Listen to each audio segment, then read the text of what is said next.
नमस्कार मंडळी, मी रोहिणी आणि आज आपण बघणार आहोत फोडणीचं वरण. दिसतंय ना कमाल? खरंच जेवढं भारी दिसायला होतं ना, खायलासुद्धा तेवढंच कमाल लागत होतं.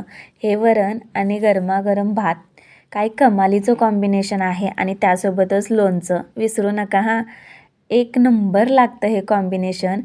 आणि जर का आपली मुलं स्कूलमधून दुपारच्या टायमाला आली ना, तर असं गरमागरम वरण आणि भात खाऊ घालायचं. काय खुश होतील म्हणून सांगू. खरंच नक्कीच तुम्ही एकदा नक्की ट्राय करा ह्या पद्धतीने. आवडल्यास लाईक, शेअर आणि चॅनलला नक्की सबस्क्राईब करा. चला तर आपण ही साधी आणि सोपी रेसिपी पाहूया. तर काय केलेले आहे मंडळी, मसूर डाळ, मूग डाळ आणि तुरीची डाळ समप्रमाणात घेतलेली आहे आणि कुकरच्या अगदी 4 ते 5 शिट्ट्या करून घेतलेल्या आहेत. आणि आफ्टर 4 ते 5 शिट्ट्यानंतर तुम्ही बघू शकता मस्त मऊसूद अशी डाळ जी आहे ना ती शिजली गेलेली आहे. तर आता वरणाला आपण फोडणी देऊया. फोडणी देण्यासाठी गॅसवरती कढई ठेवलेली आहे आणि त्यामध्ये मोहरी आणि जिरे टाकून घेऊया. मोहरी आणि जिरे दोन्ही छान असे फुलले गेले की यामध्ये टाकायचं आहे खूप सारा ठेचलेला लसूण.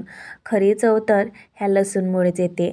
लसूण अगदी गोल्डन ब्राऊन कलर येईपर्यंत परतून घ्यायचं आहे. आणि बघू शकता लसूणची जी क्वांटिटी आहे ना ती मी जरा खूपच घेतलेली आहे. यानंतर यामध्ये ॲड करूया कढीपत्त्याची पानं. यानंतर यामध्ये ॲड करूया बारीक उभा पातळ चिरलेला कांदा. जर कांदा टाकायचा नसेल तर काहीच हरकत नाही आहे. अगदी लसूणच्यासुद्धा फोडणीने मस्त एक नंबर वरण होतं. तर तुम्ही लसूणची फोडणीसुद्धा वापरू शकता. यानंतर यामध्ये टाकलेला आहे लाल मिरच्या. तुम्हाला हिरव्या मिरच्या टाकायच्या असतील तरी ते सुद्धा टाकू शकता.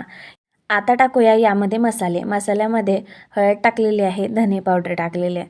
बस एवढं साहित्य इथे मी वापरलेलं आहे. यानंतर जी शिजवून घेतलेली डाळ आहे ना ती यामध्ये ॲड करायची आहे. आणि तुम्ही बघू शकता डाळीचे जे स्ट्रक्चर आहे ना ते अगदी हॉटेलमध्ये जशी डाळ बनते ना सेम त्याच पद्धतीने ही जी डाळ आहे ना ती शिजवलेली आहे. आणि मस्त लागत होती आणि सुगंध म्हणाल तर आहा, एकच नंबर येतो या. सर्वात शेवटी यामध्ये आता टाकूया चवीनुसार मीठ. आणि बघताय ना तुम्ही कशी भारी दिसते ही डाळ आणि खायलासुद्धा तितकीच कमाल लागत होती. मस्त स्ट्रेक्चर आले ह्या वरणचं.